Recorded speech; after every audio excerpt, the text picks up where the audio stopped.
Hello friends, तर स्वागत आहे तुमचं माझ्या यूट्यूब चॅनेलमध्ये एका नवीन व्हिडिओसोबत.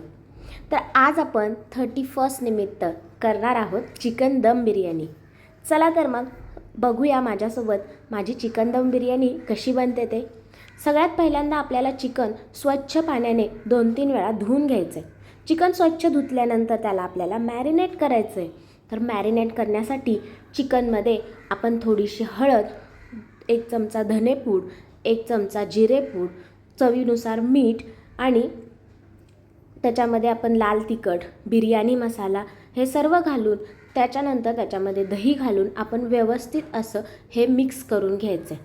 हे सर्व मिश्रण मिक्स झाल्यानंतर चिकनला आपल्याला मॅरिनेट होण्यासाठी थोडा वेळ फ्रीजमध्ये ठेवायचं आहे. तर इथं मी चिकन पूर्ण व्यवस्थित हलवून मॅरिनेट करण्यासाठी थोडा वेळ फ्रीजमध्ये ठेवलेलं आहे. साधारण आपण 2 ते 3 तास चिकन मॅरिनेटसाठी ठेवू शकतो.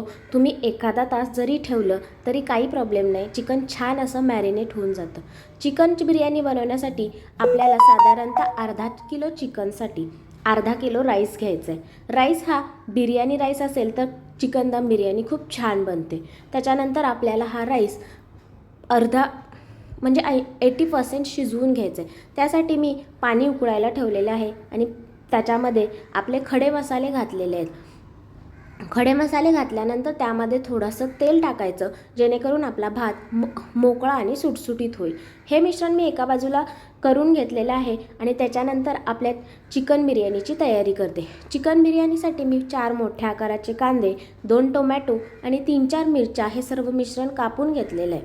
पातेल्यामध्ये तेल टाकून त्याच्यामध्ये कांदा व्यवस्थित भाजून घेतलेला आहे. त्याच्यानंतर टोमॅटो आणि मिरची टाकून पुन्हा एकदा हे मिश्रण व्यवस्थित लाल होईपर्यंत भाजून घेतलेलं आहे. त्याच्यानंतर आपण मॅरिनेट केलेलं चिकन त्यामध्ये घालणार आहोत आणि चिकन व्यवस्थित असं 10 ते 15 मिनटं शिजल्यानंतर आपण शिजवलेला भात त्याच्यामध्ये घालणार आहोत. शिजवलेला भात आपण प्रथम त्याच्यामध्ये टाकून घ्यायचा. त्याच्यानंतर कोथिंबीर घालायची आणि कोथिंबीर घातल्यानंतर आपण थोडासा परत एकदा त्याच्यामध्ये भात जो आहे आपला शिजवलेला तो टाकायचा आहे. त्याच्यानंतर आपण थोडीशी पुदिन्याची पानं टाकायची, जेणेकरून आपली चिकन बिर्याणी खूप मस्त होईल आणि त्याचा वासही खूप छान येतो, छान सुगंध त्याच्यामधून येतो. अशा प्रकारे आपण आता चिकन बिर्याणीला दम देण्यासाठी ठेवून द्यायचं आहे. इकडे मी चिकन बिर्याणीसोबत रायत्याची सुद्धा तयारी करते. तर त्याच्यासाठी आपण 1 कांदा, 1 टोमॅटो आणि थोडीशी कोथिंबीर हे सर्व मिश्रण दही टाकून मिक्स करून घेतलेलं आहे आणि त्याच्यानंतर आपण बिर्याणीला दम देण्यासाठी ठेवलं आहोत. तर चला बघूया आपली कशी झाली आहे चिकन दम बिर्याणी. मस्तच झाली आहे.